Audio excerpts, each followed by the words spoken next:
Hi, I've reached 100 subscribers.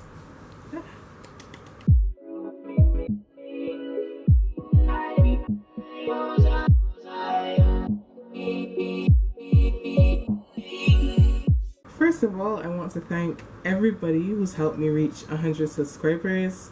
I am so happy. Like, it's been a year, but it's been a good and productive year. So thank you guys. I really appreciate it. I've started an internship.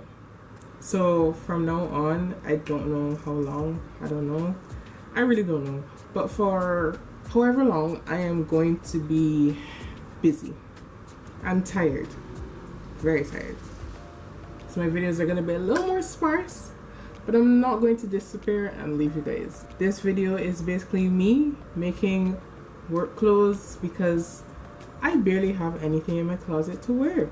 I have church clothes and other fancy stuff, but not for work. Today I'm going to be showing you lazy ways to alter clothes. Like, for instance, you might have gotten a shirt from your dad or from your mother, and it might be a little too big, so you can alter it in a way that you can wear it yourself. Without further ado, let's get into the video.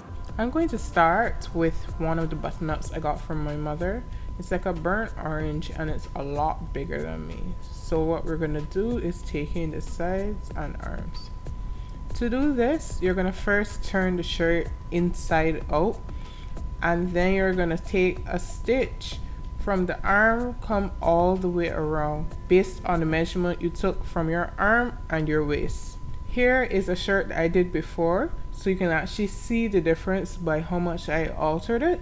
It still is quite big, and there may be some parts that are a little odd because of how it's been altered, but at least it fits better. So here you can see I have stitched it and overlocked it so the raw edges don't fray. For a little variety, I'm going to convert this patterned dress into a shirt so that I can wear it to work, so I don't wear a button-up every day because I did quite a few. First, you're going to cut off the top. I decided to keep the frill at the bottom of the dress to add a little spruce up. You're going to make sure that the top is at least as wide as your bust, and since it flared at the bottom, I decided to make it a little more squarish. The next thing you're going to do is cut out your neckline and armhole. Make sure to fold it in half when you do this so you don't have to do double the work. So make sure you measure your neckline, as in how wide your neck is, how wide you want the straps of the shirt to be, and how deep your underarm is. And then you're just going to use all those measurements to cut this up. With that finish, because you folded it in half, you now basically have the basis of your shirt. I realized that I had cut the back of my shirt too deep because honestly for work, I personally thought it wouldn't have been appropriate. So I reattached a piece that I had already cut off.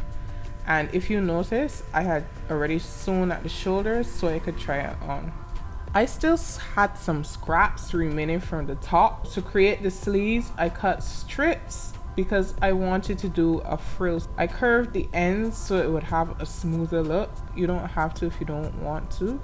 I also overlocked and hemmed the edge so that I can gather the other side so it would look like this, and then you can easily attach it to the armhole. Now you're almost done. I recommend hemming the armhole so it wouldn't look so raw, and also the neckline, I used the extra piece so I didn't have to make a small hem. Now let's make a skirt. You're going to need an old skirt that fits you well and also some new material to make a new skirt. All you have to do is trace the old skirt onto the material, making sure to leave extra for darts and to put in the zip. I wanted a frill on the bottom of my skirt, so I cut that out along with the waistband. I highly recommend studying the old skirt when you're putting the darts so you don't make them too big or too small. Now with the darts in, you can actually attach the two back pieces to the front piece and overlock them, whether separately or together, meaning just overlock all the raw edges and then put the skirt together.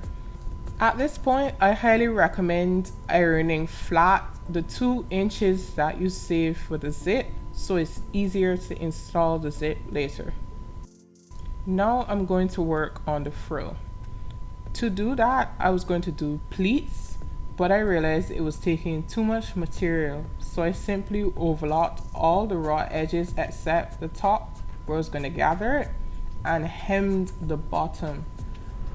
I used an invisible stitch to hem it, and it usually uses this stitch on your machine, but it's a little difficult to do. To gather the frill, you're going to do a really wide stitch and tie one end of it so that when you begin to gather, it does not come out. Together, pull the bottom bobbin of the other thread. Now that I have my frill, I'm going to work on the rest. First, I thought to attach the waistband, but it's actually better for you to attach your zip first. To attach the zip, you're actually going to sew that 2 inches from the bottom all the way up to the zip.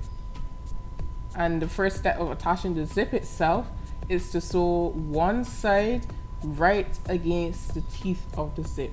Make sure you don't catch any of the teeth or it won't zip. And then you're going to take the other side and barely cover that stitch. Once it's finished, it should look like this. To attach the waistband now, which is our semi-final step, you're going to pin it right sides together and leave enough to close the waistband. When I say close, I mean it's going to be folded in half and stitched down. Now this is what it should look like, right sides together and actually closed at the ends. It's going to meet the other stitch on the opposite side. It might look so from one side, but it meets the stitch. One side is going to have the button, one side is going to have the buttonhole. I prefer the shorter side to have the buttonhole. To get a neater look when you turn it inside out, cut the ends. It helps. With that finished, we're now going to basically close up the rest of the waistband. The end should look like this at this point, and it comes very easy. It's very easy to close the waistband at this point. What you're going to do is going to tuck in the raw edges of the skirt itself into the waistband and fold over that 1/2 inch that you left for seam allowance. It should look like this when you're finished, all neat and pristine with all the raw edges tucked. Now I'm going to attach my frill to the bottom of the skirt. Step 1 is to put it right sides together and basically just stitch it. I highly recommend overlocking. It's very important. With that finished, I just attached my hook because I was too lazy for a button. And it's done. That's my skirt for the week. Now I'm going to show you everything I wore for my work week. First up, I wore the shirt that I made from the dress along with a black skirt. Next, I wore a navy blue skirt, which I actually used to make the gray skirt, which I made before, like a long time ago. And the shirt is one I altered. Next up is another shirt I altered, a pattern one now. You can alter it the same way, and I paired it with a black skirt. Next up, I wore the same navy blue skirt with a shirt I did not make because I was lazy.